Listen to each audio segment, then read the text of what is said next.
Hello, everybody. Welcome to episode 11 of Mondayish with a brand spanking new logo, Dave. How cool does it look? Yeah, look at that. Look at that. Yeen did an awesome job. Hyenasaur Yeah. on Blue Sky, on Twitch, all those kind of things. Awesome job.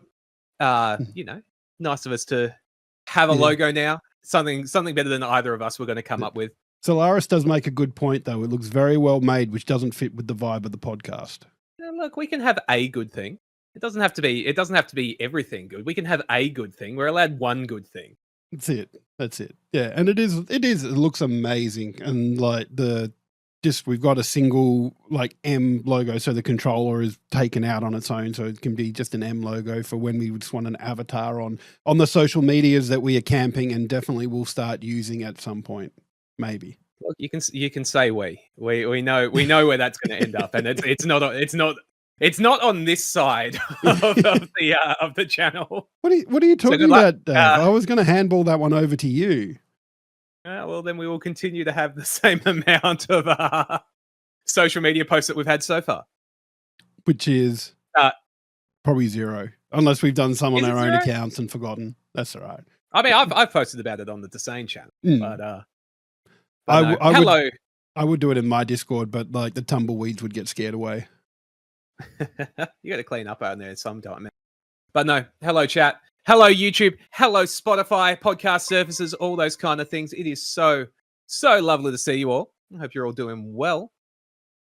I hope you're doing well too, Dave, because like I feel like life gets a bit busy sometimes, but I still want to know, what are you playing at the moment?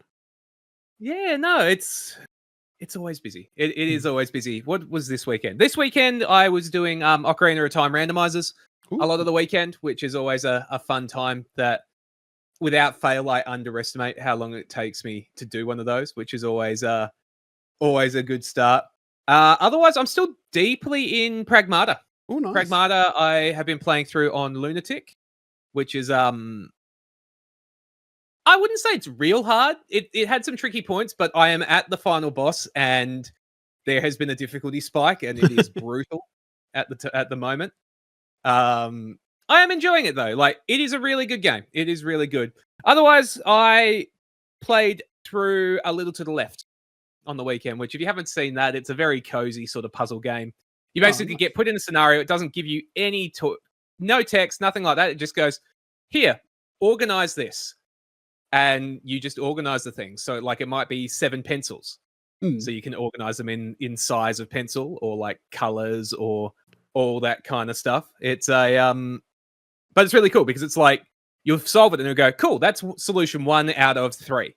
So you go back and you try to figure out what the other ones are. I was going to ask you, it's a really fun one. Yeah, I was going to ask you because like there are some, mainly I remember playing Flash games back in the day when Flash was still a thing, where it would be a puzzle type game, but the solutions were really not cryptic, but really hidden, I guess, kind of in the way of like, if it said blow out the candle or something, you try clicking on the candle to blow it out, and that wasn't it. And in the end, you had to like click and drag a cloud and put it over the sun or something and make it dark, and something happened. And yeah, just like there was still only one solution, but it was just like really weird and different. But it sounds like this is this is a lot more fair. This is things like, your pencils will be different lengths. So there's that one.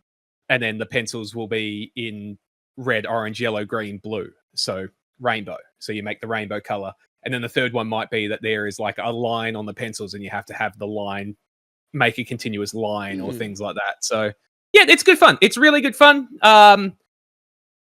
3 hours full playthrough or something like that. So I really enjoyed it. I thought it was a really good one. So I like nice tight experiences. Yeah, I do enjoy a game that's a little bit shorter. Because otherwise I just fall further and further behind. And I will say, before I ask you what you've been playing, hello Nix, hello Solaris, hello Kanka, hello Jeppy. Everyone's saying hello that while I was on a spiel. But no, yeah, it was good fun. But what have you been playing, man? I think it's going to surprise. Like, I'm having a think. Like, it's hockey season, man. My weekends get so full up with hockey. Like, I played my game on Saturday, and then I umpired another game that afternoon, and then umpired a junior game on Sunday. So there's not a lot of time left for for gaming. But of course, I do get in some SWOTOR.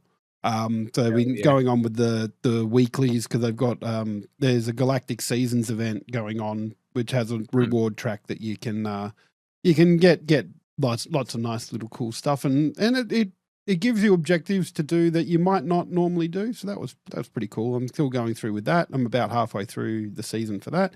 And I've been getting back into Mass Effect 2 on stream. I'm trying to push through it, but like I said, I'm not. Although I will say, last night when I was streaming it, it's finally gotten to a point where it feels like the first Mass Effect. Like all the other missions that I played up to now in Mass Effect 2 were kind of just here's the track. You can only go one way. There are no side missions to pick up here.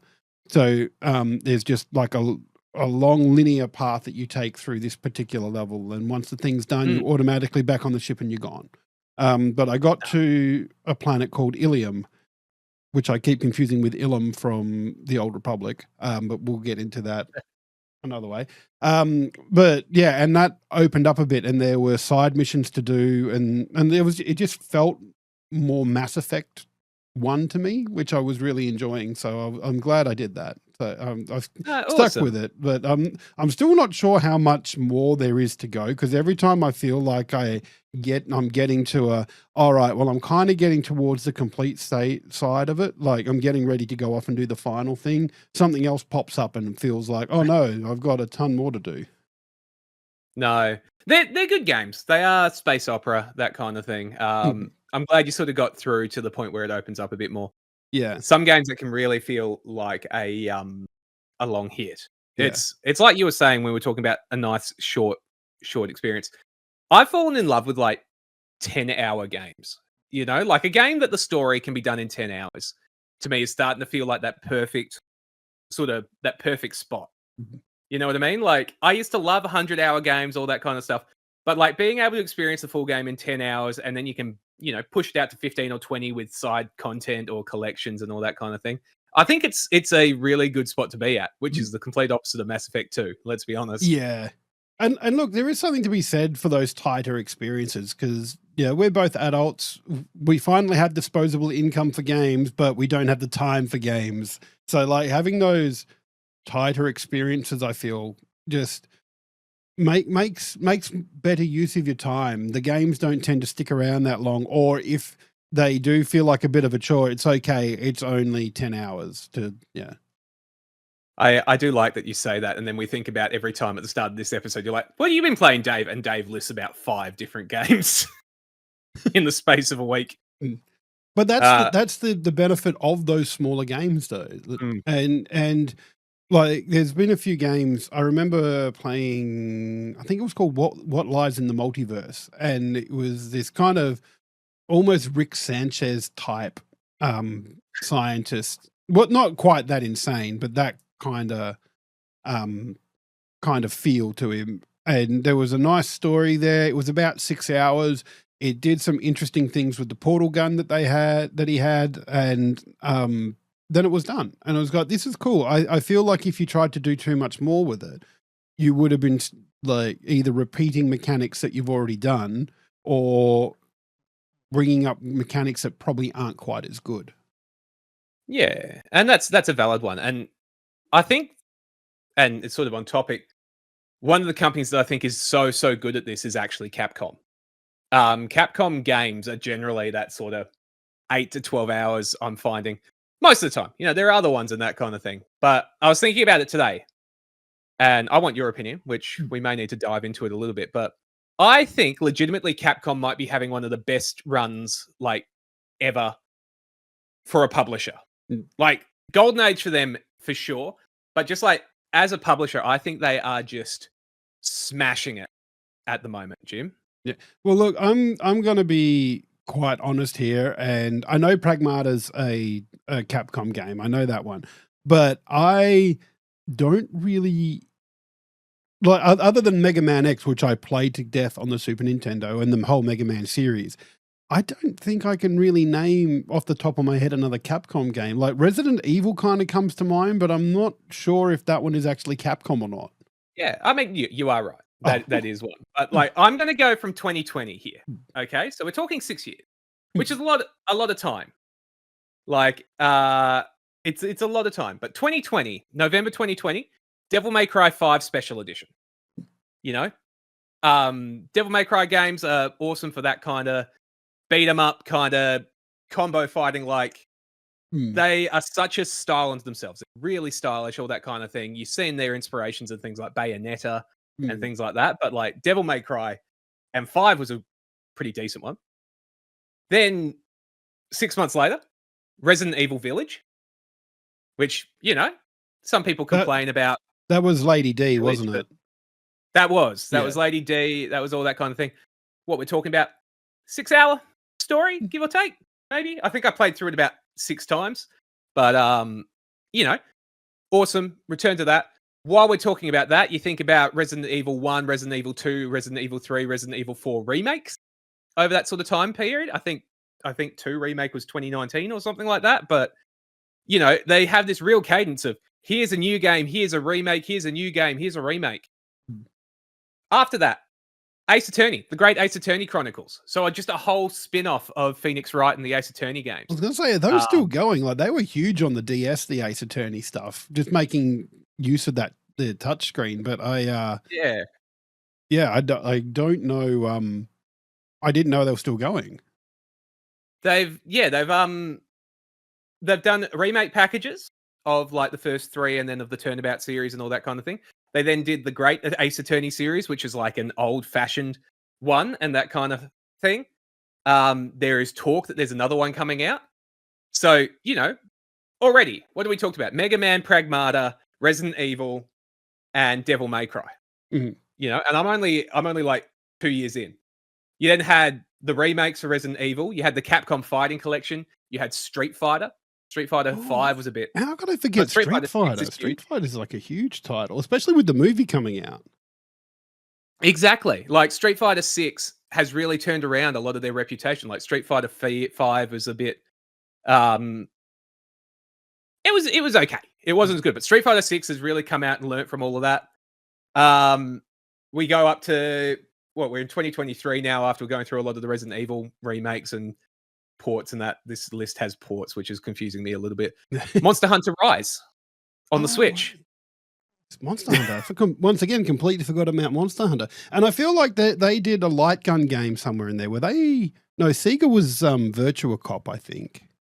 They had Capcom Arcade Stadium and things. Did they do Point Break? I think they might have back in the day. But yeah, like we're talking, Monster Hunter Rise, Monster Hunter World, and Monster Hunter World Icebreak. Ian's not here, so I'm not going to get in trouble. Was just awesome. Like they brought Monster Hunter into the Western sort of thing so much better. Like people know it. Monster Hunter Rise, Monster Hunter Rise, Sunbreak, both really cool. Originally just on the Switch, and then ported over to everything. All right, here's a miss. Exoprimal. They brought out Exoprimal. I didn't. I played it a little bit. I didn't mind it, but I think it fell down in the I like what it tried to do with the progression system, because they wanted all the matches to be multiplayer, which meant that diving into the game to progress the story, you needed to do multiplayer matches, which there might be people at different stages of the story, and so the story progressed with each multiplayer map that you did. But I think I played about 3 or 4 multiplayer games before I went, this all kind of just feels the same. And like, if the gameplay wasn't there to hold it together, then there's like, why are you even playing? Part of their issue was around how that progressed. Because like you're talking about, you played 3 or 4 games, you would have only seen like 2, maybe 3 game modes. They had just a heap of maps, a heap of game modes that were tied behind story progress.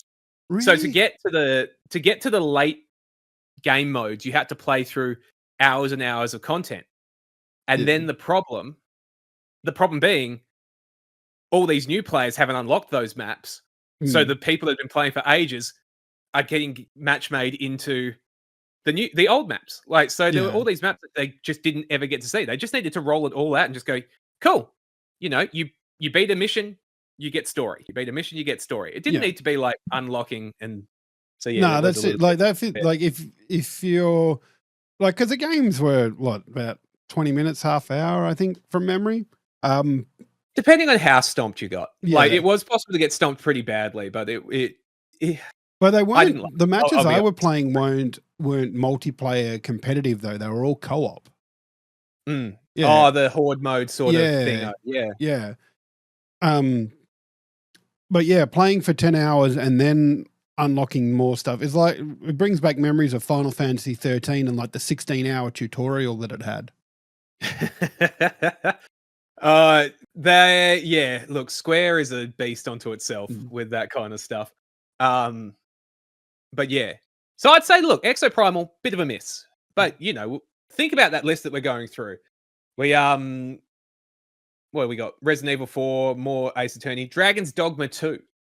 You know, it didn't set the world on fire, but that was they went back and went, you know what we have? We have Dragon's Dogma Yeah, that we haven't put a game out in 15 years. Let's just put one of those out. yeah. Um, Which, if I'm didn't being really play honest, it. So like, I like the idea of Dragon's Dogma, but what is a Dragon's Dogma? Like, what religious aspects does a dragon have other than this is my I think hoard it of would be money? everything. Yeah, everything belongs to the dragon. Mm, Uh, yeah, that's probably right. it's yeah, that's their dogma. Yeah. Um, but yeah, so you know, pretty different from what we've been talking about already. And then we get into something even more different. These were remakes into the third one that's come out recently. Third one actually came out this year. You may know where I'm going with this. You may not. I know we're already testing your knowledge of Capcom Mhm. here. Monster Hunter Stories. You know, take Oh, Monster Hunter, a game mm, about boss fights and things, and make a Pokemon game. Why not? mm. Like, Well, um, I have just looked up a list of Capcom franchises, and I'm seeing stuff in here like Dead Rising. I'd completely forgotten mhm, about Dead Rising, and Frank West, man, yeah. I mean, it's in the name, Marvel versus Capcom. Like, how did I not get Marvel versus Capcom? Because you've just seen MVC all the time. Uh, That's the mm, don't know much about Monster Hunter Stories 3. I do not, because I haven't mm, played it. Maybe one day. mm, Then you know, we get into 2025. Monster Hunter Wilds comes out. Uh they do the remakes of Onimusha mm. because we've got Onimusha coming out later this year. So this year they're going to have 4 games that I think get above 80% open critic Yeah. easily. You know, yeah, Monster Hunter Stories 3 was this year. Pragmata was this year. Resident Evil Requiem was this year. Like, there is not many game companies out there that can have 3 hits over like 3 years, let alone 3 hits in a Well, single year, and still have another game coming out this year and potentially another Mega Man, which looks like it's pushed out to 2027. But mm. still, like, Well, and particularly in a time when the gaming industry seems to be going backwards so quickly. Like, so many of the decisions in gaming are being made by financiers, by the investors, and mm, they're wanting to see a return on their investment. But Capcom just seem to be releasing some really, really solid games. that's it. That's exactly it. It's they just put out good games. Like, they put out games, and like I said, they don't overstay their welcome. If like if Pragmata was another 5-10 hours long, it would be too long. It was a really tight, like, you finish it and you go, cool, I want to go back and play New Game Plus. And I think that's where Capcom games really do quite well in a lot of these action games, Mm, is the fact that Resident Evil is so much fun to play through like 4 times as you just unlock things at each difficulty. You know, beat the game on the hardest difficulty, you get infinite ammo. That's the reward in Pragmata for beating mm, the game on the hardest difficulty. I'd probably go back a third time just with the most powerful weapon in the game with unlimited ammo, mm. just to Just walk walk through through everything, everything. yeah. So, how long would you say you've spent in Pragmata so far? I reckon we're about 23 hours. That is 2 full playthroughs plus the secret episode. Like, my first playthrough, my casual playthrough was a full 100 playthrough. Mm, I've opened every chest, I've done every mission, I have found every mod. I have done literally everything on it. I then did the secret, like the post game episode, which that was good fun. That was a bit more challenge stuff. Then I've done the lunatic playthrough. The lunatic playthrough, I reckon, is about 4 or 5 hours to get to the final boss, and I'll beat the boss in half an hour, maybe. We'll see. I like to think that I've got the skills there, but we'll see. So arguably a 12-hour game, I've got 25 hours out. So where I'm going with this, because I'm looking up on the Steam page at the moment and looking at the price of the game, which is currently listed at $92.95 on Steam. So to me, that's standard for your kind of AAA games, new release game space. But with the way that the industry has gone, in that they want you to spend more time in their game, do you think that Pragmata is worth that almost $100? Yes. Yeah, I do. Like, and that's always a consideration for yourself and your situation. For me, $100, that's, it's not something I just throw out there for nothing. But 25 hours has given me a couple of weeks playtime, and that was when I was playing pretty full on. You're not used to Australian dollars. We do have an international community here, so that does make it confusing. 92 Australian dollars, whatever that converts to in where you are. 100%. I think that's worth it. I loved the story. I loved completing it. I've gone back and played it again immediately. People talk about the $1 to 1 hour thing, and it doesn't. I don't think it's the most fair comparison a lot of the time, because I enjoyed this way more than I would have enjoyed a 100-hour version of this game. There's something about a game leaving you wanting more, because I come away from this going, is Pragmata my game of the year? It'll be in contention. I don't know if it'll be number one, but it's going to be in the conversation when we talk about this in 6 months, 7 months, whatever we want, December sometime probably. But the big thing is I come away going, I want more. Give me DLC or give me a sequel or something like that. Other games, when I get to the platinum, I go, I never want to touch that game again, ever. Yeah, no, that's a fair. And like say, if a tight experience is often better than having a whole heap of stuff crammed in. And I'm going to shout out Bethesda here, because I feel like their games often do a lot of that kind of stuff.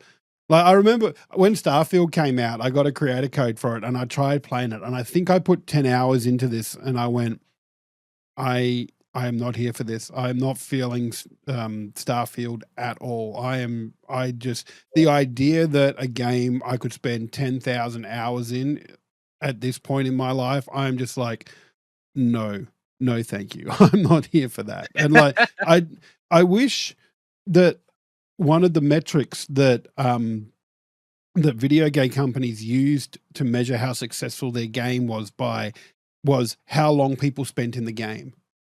And I remember hearing a stat. Well, this is not game related, but I've got to tell the story because there was a company I worked for years ago. They changed their website, and the website was god awful. You could not find anything that you were looking for. But the managing director walked around and said, look, the amount of time that people are spending on our website has like tripled, and go, that's not a good thing in this case, with people are spending time on there because they can't find what they want. And like, I feel that's a little bit the same with some games sometimes. And yeah, look, I don't want to yuck people's yum, because there are people that like that kind of thing where they go in and they spend all those hours building the relationships. And like, I didn't even get to the point where, and I guess spoiler for a game that's however years old it is now, but like, I'm pretty sure you get to the end of that and you can choose to like restart everything. And it's like this, not new game plus, but it's this cycle. So you can keep going through and like resetting. And I just go, I don't want to do that. I don't want to play a game that never ends. Oh, look, it's you and I have talked before about like dumb metrics. So things like usage hours or signed members or things like that. And it feeds back into like Xbox have just talked about how their new, what they call it, their new North Star will be daily average users. Yeah. How many people interact with Xbox at least once a day. But it's like for Pragmata, Pragmata, for instance, has sold a few million, I think 2 million copies or something at this point. Awesome for a brand new IP and all that. Really, they don't care how long anyone plays it. They have got the money the moment you buy it. Yeah. What they care about is, for that specifically, would be sales and word of mouth. How much people are loving it, how much people go onto their podcast that's recorded sometimes on Monday, sometimes on other days, and go, this is legitimately one of the best games of the year. That is what they want. So what do you think? Because, like I say, the financiers have impacted the gaming industry in such a big way in the last kind of, almost forever, but their impact's really been felt in kind of the last few years. What do you think would be a good metric to measure Pragmata against? So Capcom, listen up. We're going to give you some metrics that you can measure to say this was a successful game. Look, it's really hard. It's sales, it's reviews, it's how many people buy it the first time it goes on sale. I think that's a pretty telling one. Like, there are people that are never going to buy a game full price.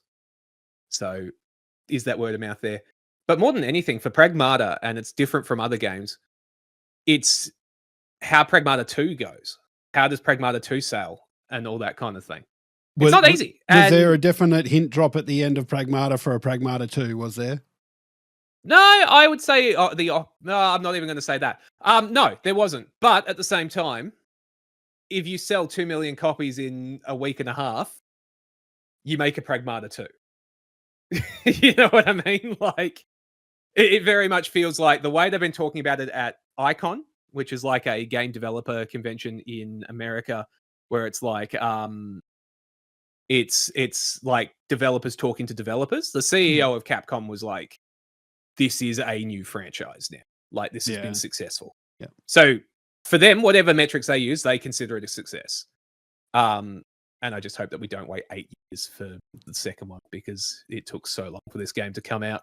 I was about to say, maybe Capcom's not a company that does sequels, but now I'm going through the list of games on I hate to tell you, man. On Steam, and there's Breath of Fire 4, there's all the Resident Evils, there's Mega Man, there's Monster Hunter, Dino Crisis 1 and 2. Onimusha 2. It's a company that does sequels, and I do think that Pragmata has captured the internet in a good way, that if they were to bring out a sequel or DLC in the next 3 years, it would do very well. I think. I'm definitely not an expert or when it comes to marketing or anything like that. What do you think about trophies and achievements as a KPI to measure for companies? Bad. It's not a good one. Hang on, I'm just so I get the number right. So for context, for those who aren't familiar with what I do outside of streaming, I have 127 platinum trophies at the moment. We're currently working on 128 with Pragmata. So I'm a big fan of the trophy system, the achievement system, and all that kind of thing. It's not a metric for tracking how the game goes, because people are like, because I assume you'll be talking about percentages. Like, if I pick out any game in the world and go, only 14% of people completed the story of Spider-Man 2. That's a made-up number. That's made up. It's not a made-up game, but you know what I mean. It's a made-up metric. That doesn't mean anything, because those systems work as soon as you boot up that game, you're in that percentage. If Jeppy accidentally opens a game like Dark Souls, Jeppy is in that percentage. Jeppy's not finishing Dark Souls. But Dark Souls shouldn't be held as a metric against the cozy gamer that doesn't want to do a boss fight. Yep. Interesting. I think that's where you were getting at, right? Yeah. Well, I was just trying to play devil's advocate a little bit, because things like sales and things like gameplay time and stuff like that. Like they're old school ways of measuring a game's success to a company. Like the way we would measure success is it fun? Yes, but how do you quantify that as a game developer?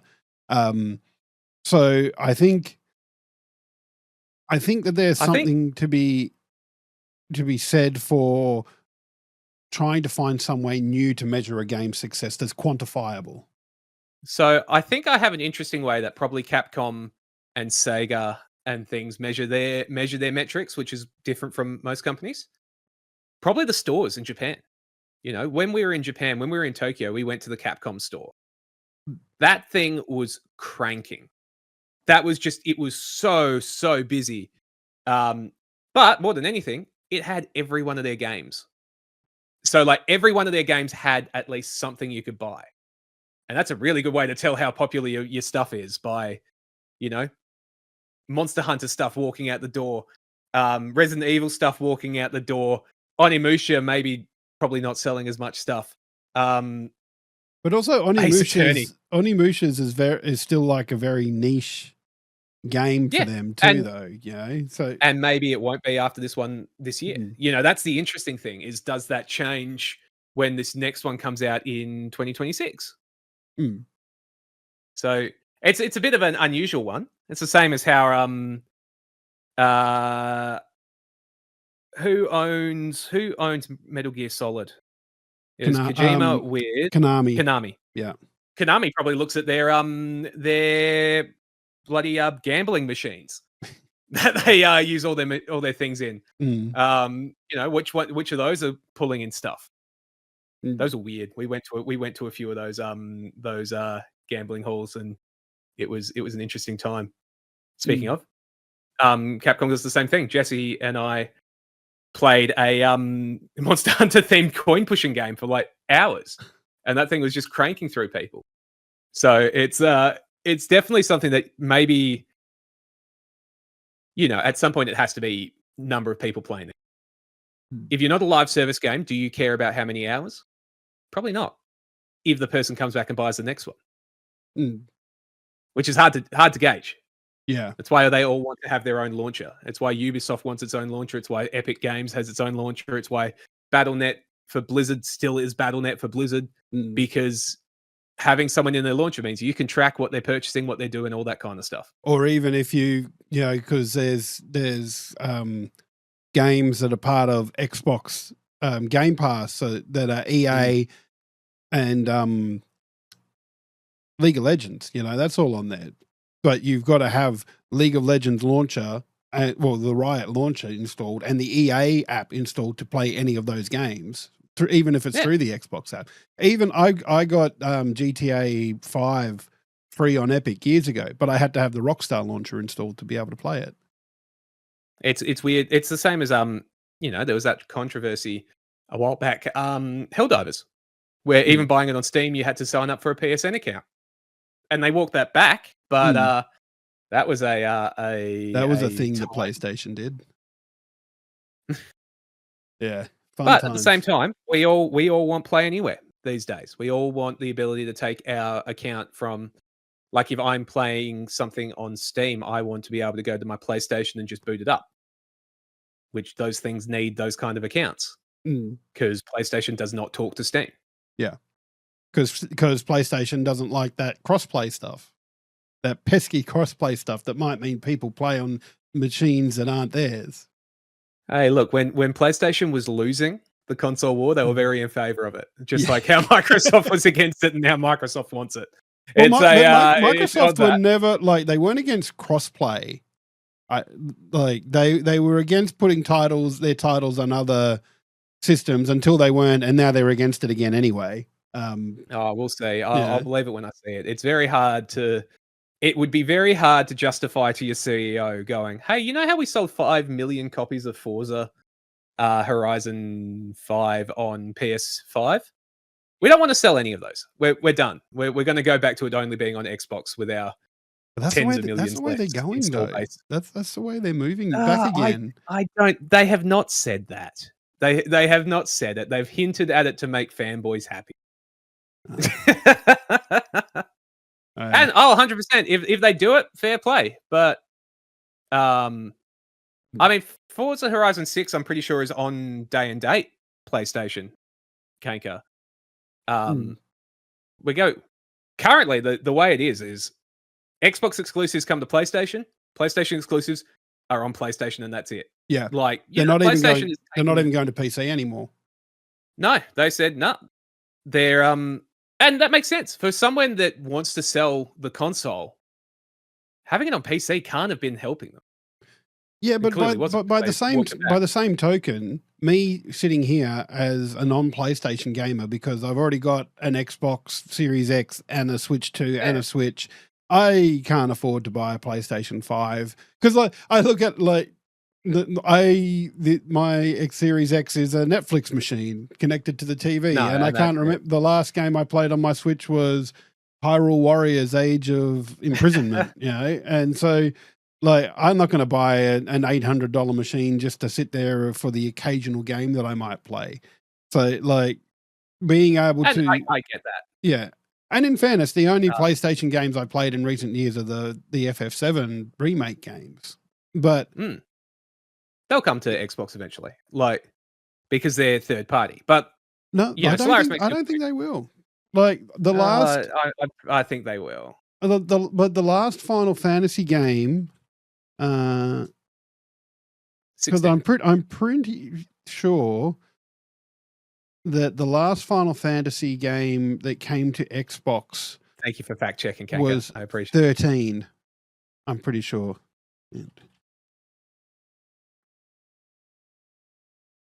So yeah, no, but it's one. Oh, sorry, Solaris I stand corrected. Final Fantasy 15 was on Xbox. There you go. I did not know that. Yeah. No. And Solaris points out the other one where Helldivers is on Xbox and Marathon's on Xbox, which are both Sony first party. The thing is, they're live service games. That makes sense to me. A live service game, a game that you need to have a player base, put it everywhere. Like, chuck it out everywhere. A game like Spider-Man 2, which I played through recently. That's why I keep bringing it up. It was one that I went through in Platinum recently. It was great. It was really good. Is it a reason to buy a console? For some people, yes. Like, same as Saros. Saros that's just come out, people are raving about. That is only going to be playable on PS5. Let's be honest, I don't think it comes to PC, despite Returnal doing quite well on PC. I think they just lock it in and go, cool, it's on PlayStation. You want to play our games, you come to PlayStation. Will it work? Who knows? I'm not saying it's a good business move. I'm just saying that compared to Xbox, once you've let the genie out of the bottle, why would anyone think that it won't come to PlayStation eventually? Yes. That's it. Well, I think we've come to the end of our time because, we don't lock our podcast into any particular platform except for the ones that I've put it onto. So if you want to listen to Mondayish live, you can, of course, come to twitch.tv/straightjacketgym or twitch.tv/Desane. Whenever we go live, we like to say that it's going to happen on a Monday, but sometimes it doesn't. Sometimes it happens on a Sunday. I think it's happened on a Saturday and on a Tuesday so far. So there, we could happen any day. But going there. Yeah, so just follow us, and if we go live, just pop in, say hello. Or Absolutely. You can check out our YouTube channel, which has our Monday-ish episodes on there, as well as all the podcast platforms like Spotify and Apple Music and Amazon, which it should be replicating over into, I think. I hope. I'll get on to whoever's managing our podcast to talk about that one. Yeah. I'll let them know to double their pay. Yeah. Put another YouTube. 0 on the end. Yeah. Exactly. YouTube, Spotify, Twitch, chat, podcast services, all that. It is a shame when something ends early because Jim has had enough and doesn't want me to go any further in my rants. You realize so get in the comments and tell Jim you want it longer. We're almost at 40 minutes, damn it. But no, guys, thank you so much for hanging out. What Capcom games, let's do a call to action right at the end so that almost no one's going to see it. What Capcom game is your like your main reason for liking Capcom? Because we've gone through that list today, Jim, And you've seen it is a huge number of like well-known gaming franchises that I love. Like I'm a big fan of it. So, but no, thank you all for hanging out. You guys have a lovely week, and we will see you next Monday ish